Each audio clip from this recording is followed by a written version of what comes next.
This is a reading from the poem of the Man God by Merville Torda. Volume 1, Episode 137, Return to the Clearwater, 15th of April, 1945. Jesus is going across the flat fields at the Clearwater with his apostles. It is a rainy day, and the place is deserted.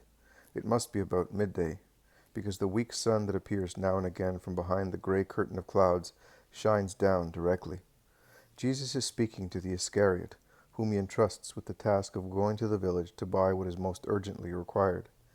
When he is alone, Andrew goes near him, and, always shy, he says to him in a low voice, "Will you listen to me, Master?" "Yes, come with me, let us go ahead."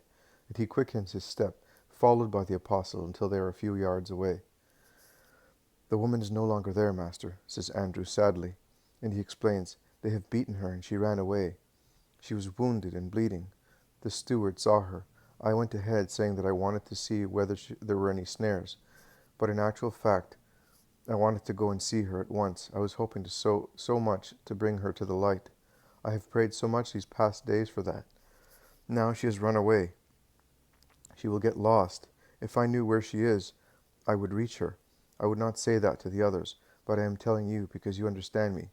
You know that there is no sensuality in this research, but only a desire to save a sister of mine, a desire so strong as to be a torture. I know, Andrew, and I say to you also now, after what happened, your desire will be fulfilled. A prayer said for that purpose is never lost. God makes use of it, and she will be saved. You say so? My pain is somewhat soothed. Would you not like to know what happened to her? Do you not even care if you're not the one who will bring her to me? Are you not asking how we will succeed?" Jesus smiles kindly while his blue eyes shine brightly when he looks at the apostle who is walking beside him. One of those smiles and looks which are a secret of Jesus for conquering hearts. Andrew looks at him with his kind brown eyes and says, "It is enough for me to know that she will come to you. What does it matter whether it is I or someone else? How will he succeed?" You know, and I need to know. You know, and I need not know. Your assurance is everything, and I am happy. Jesus lays his arm on Andrew's shoulders and draws him to himself in an affectionate embrace, which throws good Andrew into ecstasies. And holding him thus, he says, "That is the gift of the true apostle. See, my friend, your life and the lives of future apostles will always be like that. Sometimes you will know that you have been the Savior's, but in most cases you will save without knowing that you have saved the very people you are most anxious to save. Only in heaven you will see the people you have saved come to meet you or enter the eternal kingdom, and the joy of your blessed souls will increase for each person saved. Sometimes you will know while on the earth. It is the joy I grant you to infuse you with greater vigor for new conquests. But blessed be that priest who does not need such spurs to do his duty. Blessed be those who does not lose heart because he sees no triumph, and does not say, I am not going to work any more because I get no satisfaction out of it. Apostolic satisfaction, considered as the only stimulus to work, shows lack of apostolic formation, degrades apostolate, a spiritual mission, to the level of common human work. You must never fall into the idolatry of your ministry. You are not the ones to be worshipped, but it is the Lord your God. The glory of saved souls is only His. The work of salvation is your task, and the glory of being the Savior's is to be postponed till you are in heaven. But you were telling me that the steward saw her. Tell me. 3 days after we left, some Pharisees came looking for you. Of course, they did not find us. They went round the village and the house and the country, saying they were anxious to see you, but no one believed them. They put up at the hotel, turning out arrogantly all the people who were in it, because they said they did not want to have any contact with unknown strangers who might even profane them. And they went to the house every day. After some days they found the poor woman, who always went there, probably because she was hoping to find you and her peace. And they made her run away, chasing her as far as her refuge in the steward's stable.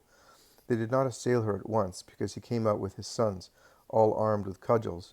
But in the evening, when she went out, they came back together with other people, and when she was at the fountain, they pelted her with stones, calling her a prostitute, and pointing her out to the scorn of the village.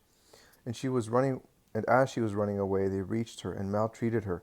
They tore off her veil and mantle so that everybody could see her. They thrashed her once again, and with their authority they imposed themselves on the head of the synagogue, requesting that he should anathematize her, in order to have her stoned, and he should also anathematize you for bringing her to the village. But he refused to do it, and is now awaiting the anathema of the Sanhedrin.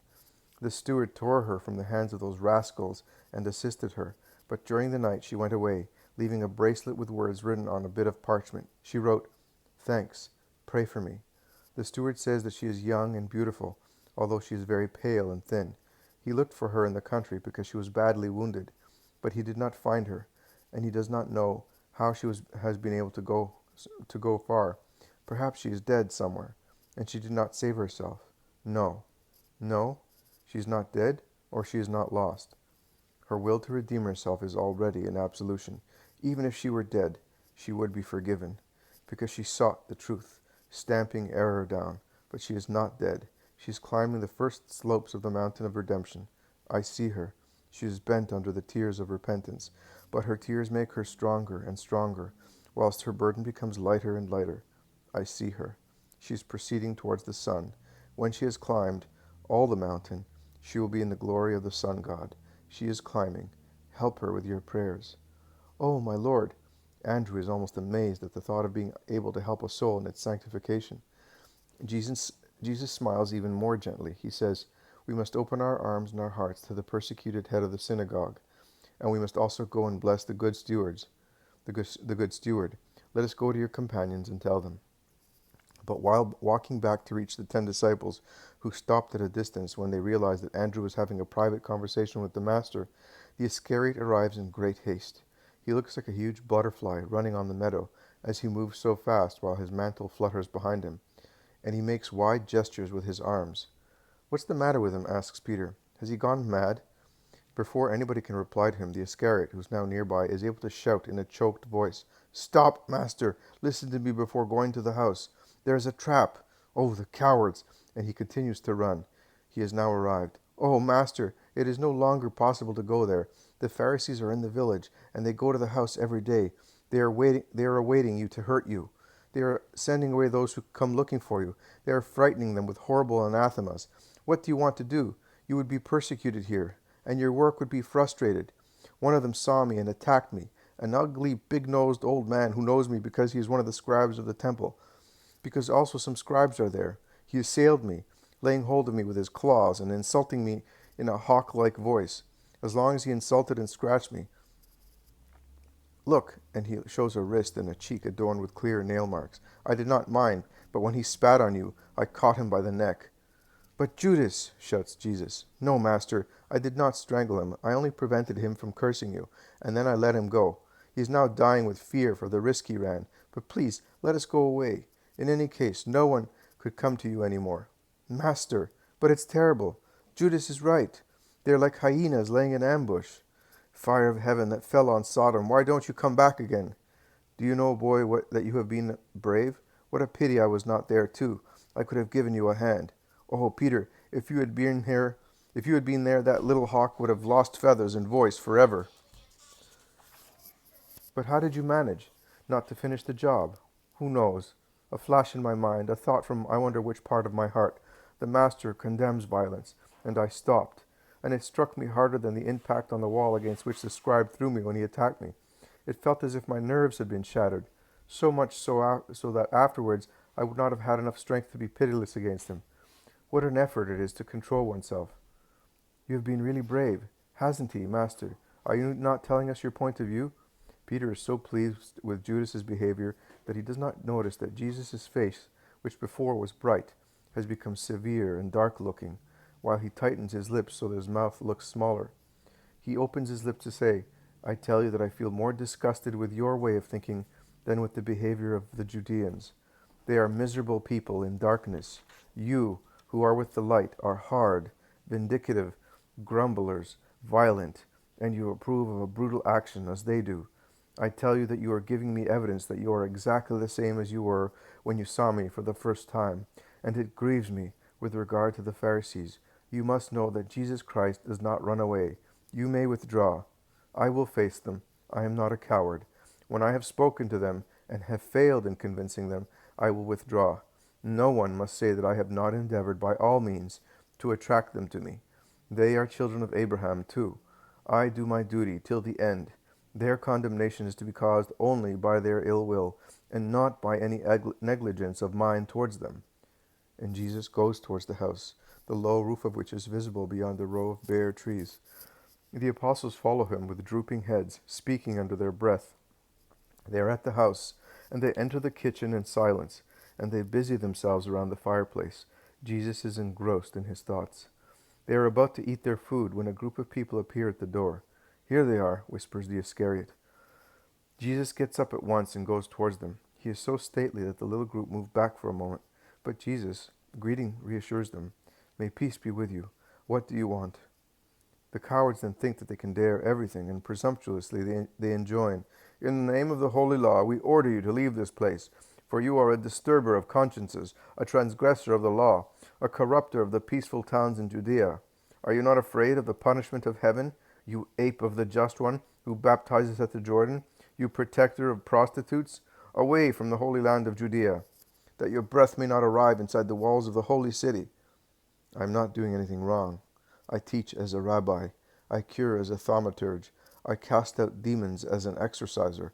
Such categories exist also in Judea, and God, who wants them, has them respected and venerated by you. I am not asking for veneration. I only ask to be allowed to do good to those who suffer from diseases in their bodies, their minds, or their souls. Why do you forbid me? You are possessed. Go away. An insult is not a reply. I asked you why you forbid me, whilst you allow others. Because you are possessed, and you cast out demons and work miracles with the help of demons. And what about your exorcisers? With whose help do they do it? Through their holy lives. You are a sinner, and to increase your power you make use of prostitutes, because the possession of the diabolic strength increases in the union. Our holiness has purified the area of your accomplice, but we will not allow you to stay here so that you may not attract other women. But is this house yours? Asks Peter, who has gone near the master with a rather menacing look. It is not our house, but the whole of Judea and the whole of Israel are in the holy hands of the pure ones in Israel. And that's you, presumably, concludes the Iscariot, who has also come to the door, and then sneers at them. He also asks, And where is your friend? Is he still trembling? You are disgraceful. You disgraceful lot, go away at once. Otherwise I will make you feel sorry for. Be silent, Judas. And you, Peter, go back to your place. Listen, Pharisees and Scribes, for your own good, for the sake of your souls, I beg you not to fight the word of God. Come to me. I do not hate you. I understand your mentality, and I feel sorry for it, but I want to lead you to a new, holy mentality, capable of sanctifying you and of giving heaven to you. Do you think that I have come to fight you? Oh no, I have come to save you. That is why I came. I take you upon my heart. I ask you to love and understand. Since you are the wisest men in Israel, you must understand the truth better than anybody else. Be souls, not only bodies. Shall I kneel down and beg you on my knees? The stake, your souls, is such that I would put myself under your feet to conquer them for heaven, because I am sure that the Father would not consider my humiliation a mistake. Say one word to me who am waiting. Be cursed, that is what we say. All right, it has been said. You may go. I will go too. And Jesus turns his back on them and he goes back to his seat. He lays his head on the table and weeps. Bartholomew closes the door so that none of the cruel people who insulted him and who are now going away threatening and cursing Christ may see his tears. There is a long silence. Then James of Alphaeus caresses Jesus' head and says, Do not weep. We love you. Also on their behalf. Jesus looks up and says, I am not weeping over myself. I am weeping over them, as they are killing themselves, deaf as they are to every invitation. What shall we do now? Asks the other James. We will go to Galilee. We will leave tomorrow morning. Not today, Lord? No, I must say goodbye to the good people here, and you will come with me.